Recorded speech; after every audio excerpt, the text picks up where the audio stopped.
Hello, it's April Wahlin here, and I am re-recording my short story, The Gingerbread Witch, from 13 Offerings, my first novel, which is an anthology novel.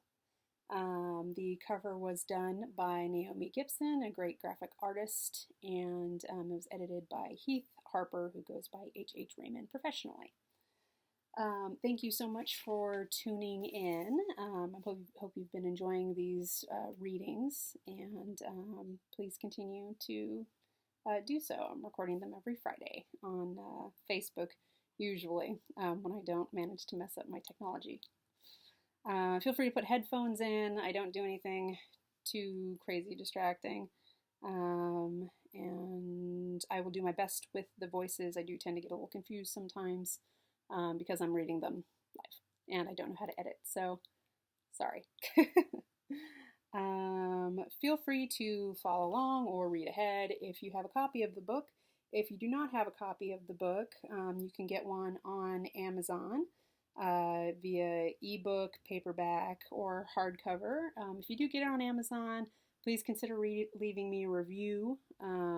Us independent authors live and die by our reviews and their quality, so that would be wonderful. Thank you. You can also get a copy of the book, paperback or hardcover, via my website, www.aprilwahlin.com. You can also sign up for my email list there, where you'll get all the latest information on what's going on. I also have my Facebook page, /AprilWahlin, and my YouTube page where I'll be reposting all of these videos. It is YouTube /April Wahlin. Okay, so for the recap, we just left the brothers who are about to tell the story of the Gingerbread Witch.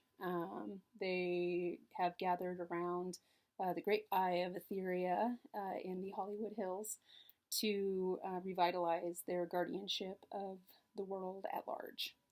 So I'm going to backtrack a little bit into the end of the brothers talking and then gathering around the eye just to set up for the story. Okay, and here we go.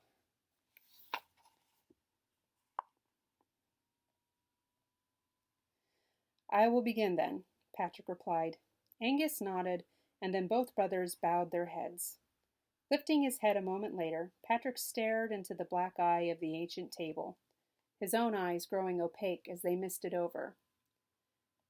We, the watchers of this land, bring offerings for you, great life-giver, tales from our wanderings and impartial dealings in this world. We who derive tales from all we see and touch, ask your favor, to keep the eternal fathers sleeping, and to help us keep balance in this immortal existence. We beseech you to take hold of these objects, and know that which only such an object could know, their boundless travels, the marvels they've witnessed, and the feel of the countless hands through which they've passed. In thanks and everlasting gratitude we begin. From his coat pocket, Patrick pulled a hefty, foot-long rod made of candy cane. I offer the strife of a great witch of old world, a powerful being attempting to keep balance in her life's dealings and withstand the falsehoods inflicted by neighbors. I bring this cane of sugar made by her own hand in the wake of her dismay. With that, Patrick placed the great candied cane on the table before the crystal ball, which glowed ominously. The cane began to spark and boil, losing form and liquefying as it was slowly absorbed by the great table, becoming one with the waiting roots below. Take a little sip here.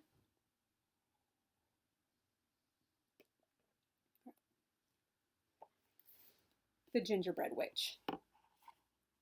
Missy sat in the living room of her gingerbread home, watching her son sink his fangs into a toy truck. She'd never had this problem with her daughters. Then again, their father had been a sorcerer, not a scientist.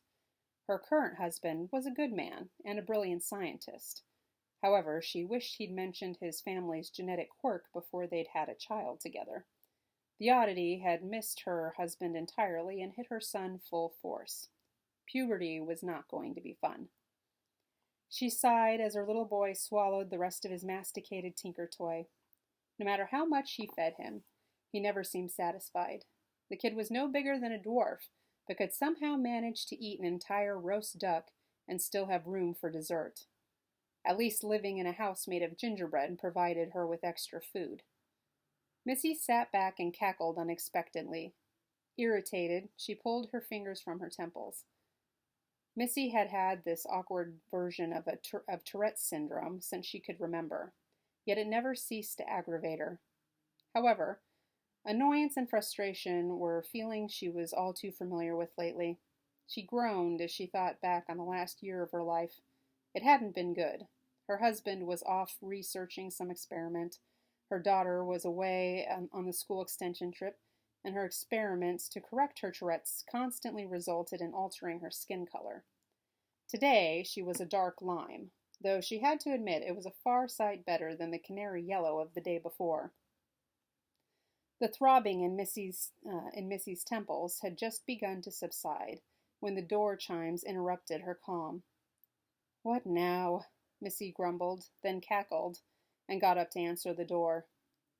She really needed to check her crystal ball more often. Missy was not in the mood for visitors.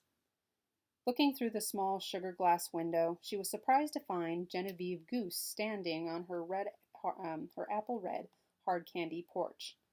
When she opened the door, the pleasantly rounded woman looked up through little circular bifocals and smiled tentatively with round, rosy cheeks. "Hello, Miss Wicked. I need to speak with you, if you have a moment." Genevieve's greeting was politely formal. "What a pleasant surprise! By all means, come in." Missy let out a sigh, and they settled onto her couch. This wasn't a wholly unexpected visit, and from the look on Genevieve's face, she was not the bearer of good news. "I think you know why I'm here, Miss Wicked." "Missy," she corrected, letting out a loud cackle. Genevieve jumped slightly, but continued. It wasn't her first trip to Missy's house. "I'm here on government business. I think it'll be easier if we keep this formal." "If you insist, Miss Goose." "Thank you." She nodded and took a deep breath. "It's about those children you sent away a few months back. They've been making some rather wild claims about you." "Yes, the rumor mill has trickled back to me." "Then you're aware of their accusations." "Yes, they're ridiculous. I would never eat a child." "I know that, Miss Wicked." "You know their background. The children were raised as con artists. Their parents had them begging on the streets before abandoning them. Terrible people." In her disgust, Missy cackled abruptly. "Well, the children will be fostered by their uncle in the industrial domain." "Good! Get those two cretins as far away from me as possible. They nearly ate me out of house and home, and then blamed me for how fat they got." "So they did accuse you of fattening them up?" "Yes, they got mad when I asked them to do their chores, which you know I ask of all my tenants, since they're staying and eating for free. They're the two laziest children I have ever seen. The little monsters even attacked me when I caught them stealing from my pantry. They nearly shoved me into the oven, which, as you know, is huge. I could cook a horse in that thing. Had I actually gone in, I would have been flambéed. That was the last I saw of them, and good riddance." "Yes, well," Genevieve gave a little cough.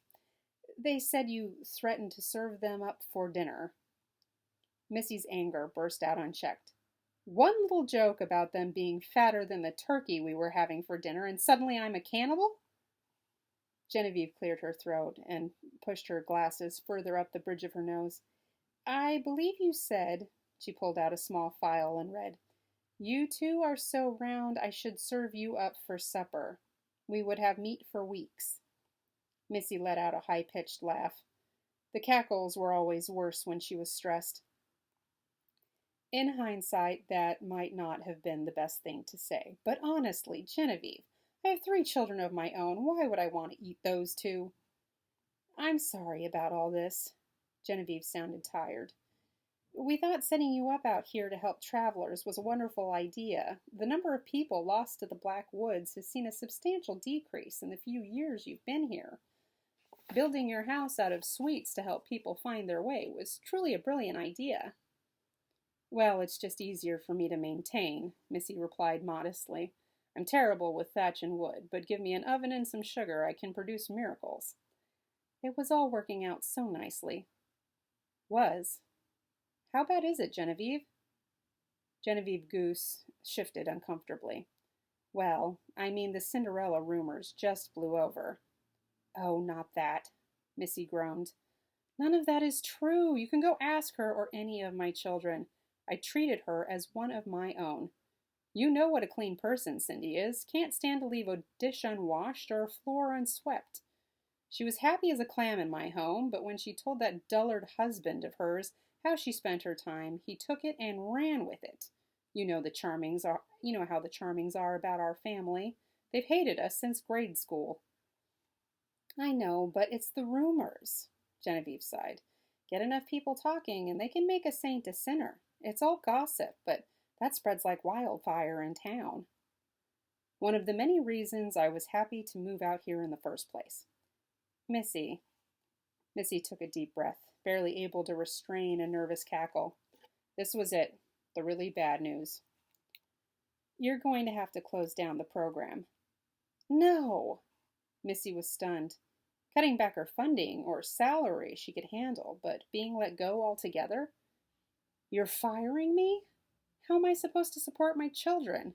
My son's only 2. His father's always off on some wild goose chase. No joke intended. The extension program costs an arm and a leg. This is practically my entire income. I'm sorry, Missy. I'll do what I can, but we've been told to disband the project. Genevieve placed a sympathetic hand on Missy's shoulder. The two had been friends in grade school. You also have to remove that lost and found spell you created to guide people here. That was a strong piece of magic. It won't be undone easily, Missy groaned. You have to, dear. It's the new government. You know, it wouldn't be like this if they kept the monarchy. Then again, our little program might not even exist if King Richard hadn't stepped down. No matter how kind Genevieve was, there was no comfort for Missy. And, Genevieve sighed. Another and?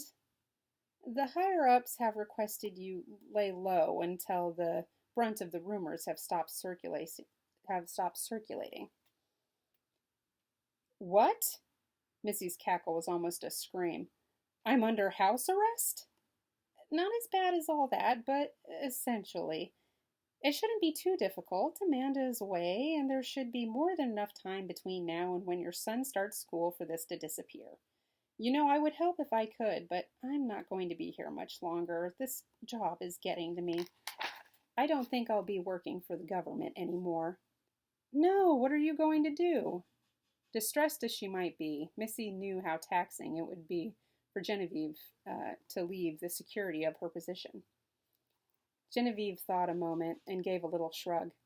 Not sure. I have a teaching degree. I may apply for a position at Legends Primary. Well, they would be lucky to have you. Thank you, Missy. Genevieve smiled sadly.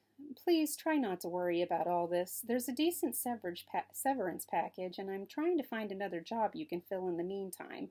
You still have your home. You're a very resourceful woman. I know you'll bounce back. You always do. Thanks, Missy replied unenthusiastically as she stood to walk her rotund little friend to the door. I really am sorry, Genevieve apologized again as she descended the candy steps. Turning back, she flashed Missy a smile. By the way, that shade of green is lovely on you. Thank you, Missy chuckled. Let's get together for tea sometime soon. Only if you make those blueberry crumpets you do so well. It's a deal. Missy waved and watched as Genevieve disappeared from her yard in a gust of magic. Great. Missy's forehead hit the door with a soft thunk, causing the sugar glass to creak in response. I really need to start checking my crystal ball. She turned to find her son eating his way through the fruitcake fireplace. I suppose I could start a candy store, she laughed as she scooped him up from the floor. You'd like that, wouldn't you? The robust toddler let out a resounding belch of agreement. And that is the end of the short story of The Gingerbread Witch. Again, if you would like to catch up on any of the stories you may have missed, you can go to www.youtube.com/April Wahlin, and hopefully you will enjoy the whole book, which I will eventually finish recording in probably a few more weeks. Okay, thanks for watching. Bye.